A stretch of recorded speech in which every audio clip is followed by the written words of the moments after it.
Ang altar na pagsusunugan ng handog. Ika-27 kabanata. Magpagawa ka ng altar na gawa sa akasya. 7.5 talampakan ang haba. 7.5 talampakan din ang lapad. At 4.5 talampakan ang taas. Palagyan ito ng parang mga sungay sa 4 na sulok. Nakasama ng ginawa ng gawin ang altar. Pabalutan ng tanso ang altar. Ang lahat ng kagamitan ng altar ay kailangang gawa sa tanso.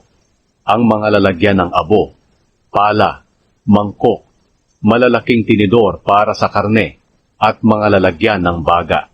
Magpagawa ka rin ng parilyang tanso para sa altar, at lagyan ito ng argolyang tanso sa bawat sulok.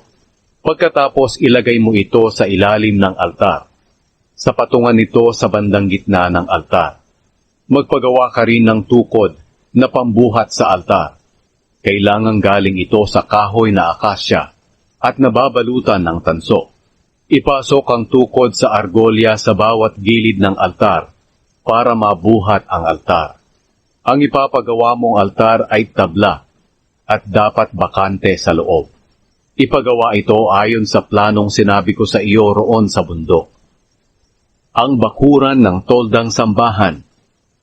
Palagyan ng bakuran ang toldang sambahan at palibutan ito ng kurtina na gawa sa pinong telang linen. Ang haba ng kurtina sa bandang timog ay 150 talampakan. Ikabit ang kurtina sa 20 haliging tanso na nakasuksok sa 20 pundasyong tanso. Ang pagkakabitan ng kurtina ay ang mga kawit na pila na nakakabit sa baras na pilak sa mga haligi. Ang kurtina sa bandang hilaga ay 150 talampakan din ang haba. Ikabit din ito sa 20 haliging tanso na nakasuksok sa 20 pundasyong tanso. Ang pagkakabitan ng mga kurtina ay ang mga kawit na pila na nakakabit sa mga baras na pilak sa mga haligi. Ang kurtina sa bandang kanluran ay may sukat na 75 talampakan ang haba at nakakabit ito sa 10 haligi na nakasuksok sa 10 pundasyon. Ang kurtina sa bandang silangan ay 75 talampakan ang haba. Ang pintuan ng bakuran ay nasa silangan at may mga kurtina rin ito sa gilid. Ang kurtina sa kanan ay 22.5 talampakan ang haba at nakakabit sa 3 haligi na nakasuksok sa 3 ring pundasyon. Ang kurtina sa kaliwa ay 22.5 talampakan ng haba at nakakabit din ito sa 3 haligi na nakasuksok sa 3 ring pundasyon. Ang pintuan ng bakuran ay palagyan mo ng kurtina na 30 talampakan ng haba.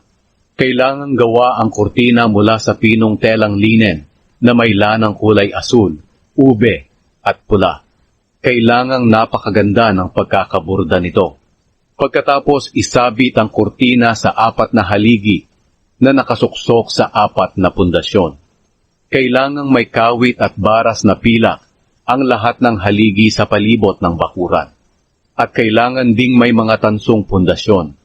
Ang buong sukat ng bakuran ay 150 talampakan ang haba at 75 talampakan ang lapad. Napapalibutan ito ng kurtinang pinong telang linen na 7.5 talampakan ang taas.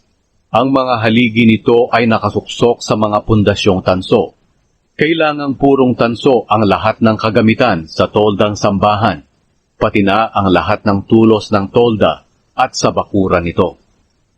Ang pangangalaga sa ilawan ng toldang sambahan.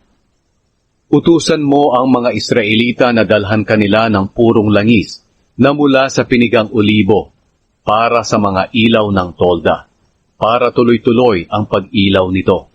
Ilagay ang lalagyan ng ilaw sa labas ng kortina na tumatakip sa kahon ng kasunduan. Si Aaron at ang mga anak niyang lalaki ang mag-aasikaso sa mga ilaw sa toldang tipanan. Sisindihan nila ito sa aking presensya araw at gabi. Ang tuntuning ito'y dapat sundin ng mga Israelita at ng susunod pa nilang mga henerasyon.